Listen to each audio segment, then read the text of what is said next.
This is the Blade Master 1911, and this is finally going to be the part 2 of my history of EDC. So, like I said in my last video, this past summer I started carrying fixed blades, and I'm not carrying fixed blades currently because it is getting winter time, so I'm wearing jackets and, to be with all the concealed requirements, and so I'm back to pocket knives, but this is my little history of fixed blades. So, the first one I started carrying was this one. So, in all honesty, I did like carrying this one. It's a little dusty, but I didn't. But yeah, I liked it because it was simple, it was sharp, and it was skinny. It is actually a survival knife, and but I carried it because I thought it'd be, as a starter, it wouldn't be too bad. It's not too big, it's not too, scary looking. It has a nice leather sheath. And the reason I stopped carrying it is because I bought this at a flea market, and it is really good quality, but the clip here, it's a little loose, so could get opened up on accident. So I kind of stopped carrying it because the clip wasn't the best. But so then I went over to this, which is a mossy oak hunting knife, and yes, I was carrying a hunting knife. But the reason I carried this is because, again, it's simple, and it's a tanto blade, which tanto blades are actually proven stronger than normal blades. And like all my knives, I keep it nice and sharp. And I thought it was nice because, it has the camo. It has a nice camo handle. It's nothing too scary looking, And it has a nice heft to it, It's really lightweight, but it holds up really well. And the other thing I liked is, with this Velcro straps, is because it has 2 for 1. And then the second thing is, let's say I'm walking around and for some reason one of them gets opened, the other one's still closed. Which, the other thing I really liked about carrying this was that this Velcro holds really well. So because it wraps completely around, and it's not cheap Velcro, it's nice quality. The reason I stopped carrying this one is because in my state of Oregon, you can't have your shirt over a knife. So I'd have it right about there. So I'd always have, like all my rest of my shirt was pulled down, but then that one little part, because this was on my hip and it was over this part right here, so it's fully visible. But I really did like it because it does come out of the sheath nice and with one hand, and on the inside it's plastic around this inside. So that was really nice too, but I wanted something with comfort, and with it being plastic and stuff, it's not, when you would sit down in like a car or something, it wasn't the best. So I ended up trading it out. So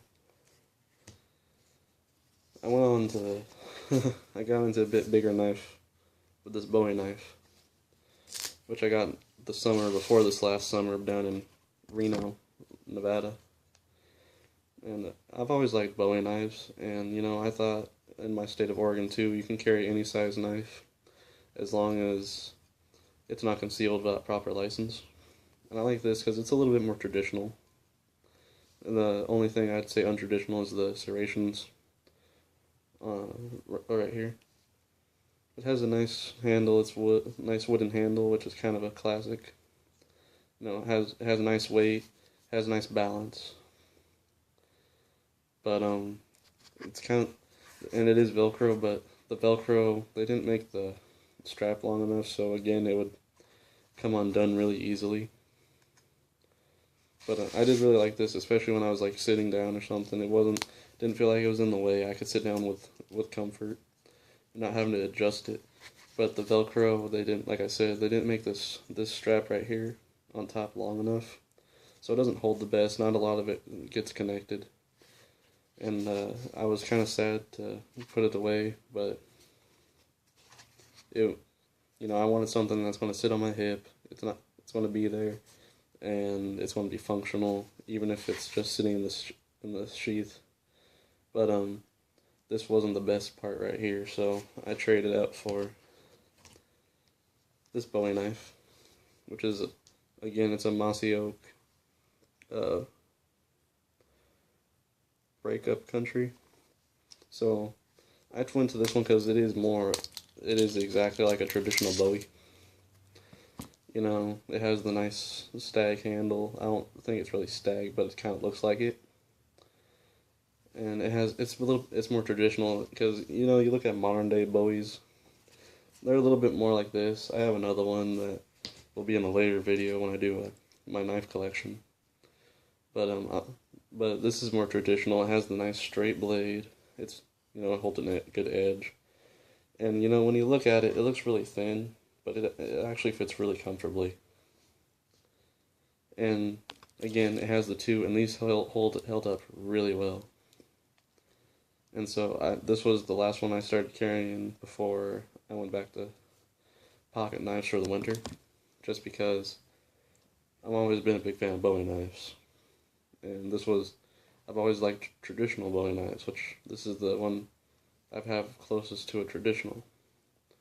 And it's full tang, which is really nice because it means that this part and all the metal in between here is all one piece, and this was fastened on in the factory. So it's very sturdy. And so yeah, this is the last one I started carrying, and it's a nice leather sheath, and you know, it was right there on my hip. I was able to put my shirt there comfortably.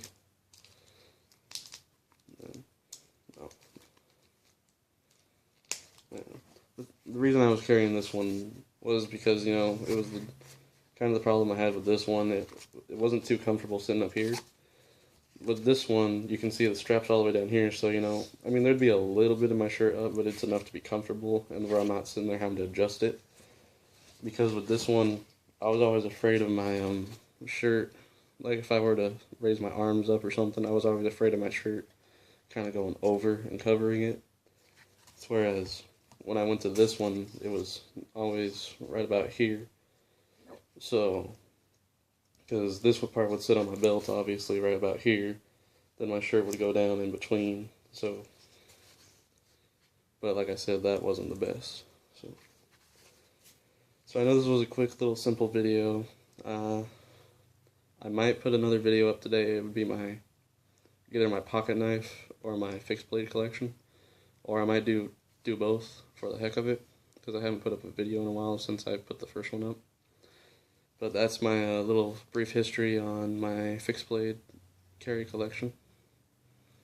And this has been the Blade Master 1911, and I'll see you later on today or some other time.